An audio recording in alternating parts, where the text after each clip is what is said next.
Hello, my name is Kyle McCula and I'm a freshman at Illinois Central College studying Industrial Electrical Technology. I am honored to be a recipient of the Ameren Illinois Energy Efficiency Scholarship. This scholarship means a lot to me as it has actually been a dream of mine to one day join the team at Ameren, Illinois.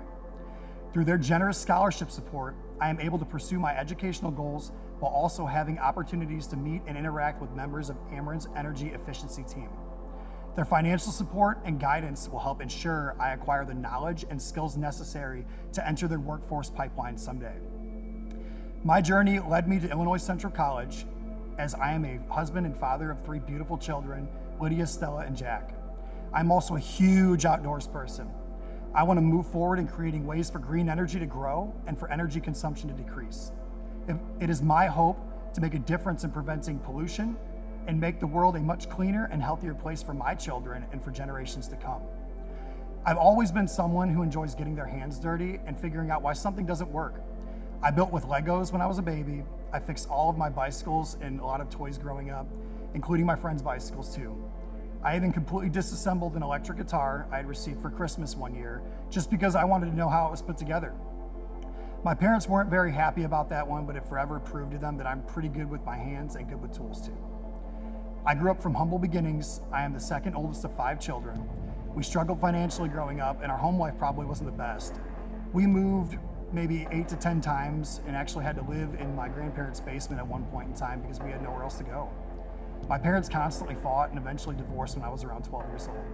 This furthered their financial struggles as they were living separately and always working just to make ends meet. And most of the time, I was left just to figure out life for myself. At 17, my life changed as my girlfriend and I found out we were expecting. I needed to provide for my new family and knew my parents weren't going to be able to help. So I made the decision to drop out of high school so I could work full time. It was a hard decision as I knew getting my education was not only important for me, but for my family too. In 2012, I gained the courage to try going back to school and enrolled at ICC. However, like many adult students, I found myself having to drop all of my classes after just a few short weeks. My car kept breaking down, I couldn't find rides, I couldn't afford to support myself, let alone a family. And going to school at the same time, it just wasn't affordable at that time in my life. Almost a decade later, I was now the father of 2 more children and struggling even more financially because, let's face it, being a parent is very expensive. For years, I felt like a failure.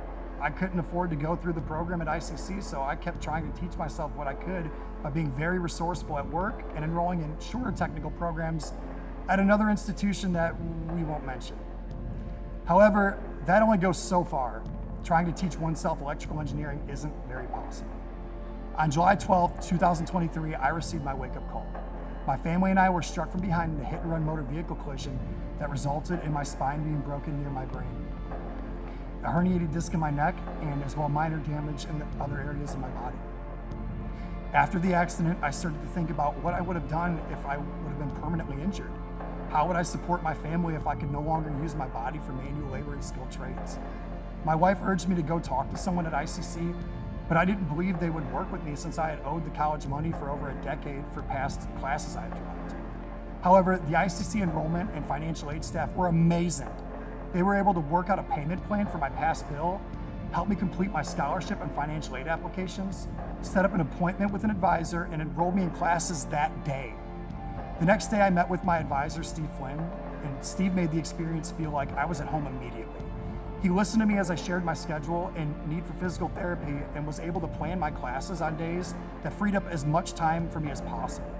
He took me around the labs where he explained what they do there and all the program has to offer. I looked around the room and almost cried about it. I had fireworks going off in my head as I saw all these tools and machines and supplies that a 12-year-old me would have been begging to get his hands on. My dream of going back to school was coming true, and for the first time, my dreams of working for Ameren became a real possibility and not just a dream. Without the scholarship from Ameren, Illinois, going back to school would not have been affordable. It sounds over the top, but it's true. For a lot of us parents with young children, it's just not affordable or realistic to be able to free up that much of your schedule and sacrifice that much of your availability for anything other than earning a living. If it wasn't for the ICC Educational Foundation and their donors, a lot of us wouldn't be here today. I represent such a large group of people who would love to go back to school, but just don't know how they can. Working parents need to know that there is help out there in the form of these scholarships, and there are ways to get help even if you don't qualify for financial aid. My advice to everyone listening to this message is if you haven't gone to school yet but you want to, do not wait, go now. Just show up at ICC and talk to someone. I guarantee you there is someone there who will listen to you and who will help you. After I graduate, I want to continue on to gain my bachelor's degree in electrical engineering. From there, I want to work with Ameren on figuring out ways that we can make the environment cleaner and how we can further the growth of and use of green energy. One of my personal missions is to buy old warehouse spaces and convert them into multi-unit dwelling facilities for homeless, recovering addicts, and people who are victims of domestic abuse. I want to figure out ways we can repurpose waste into building materials that last forever to help cut down on landfill waste while using these materials to build shelters for those who need them. Because of the generosity of Ameren, Illinois, it is not a matter of if I make the world a better place, but a matter of when. Thank you to the ICC Educational Foundation and Ameren, Illinois for your generosity and support. And thank you to all those donors who invest in ICC and students like me. Thank you.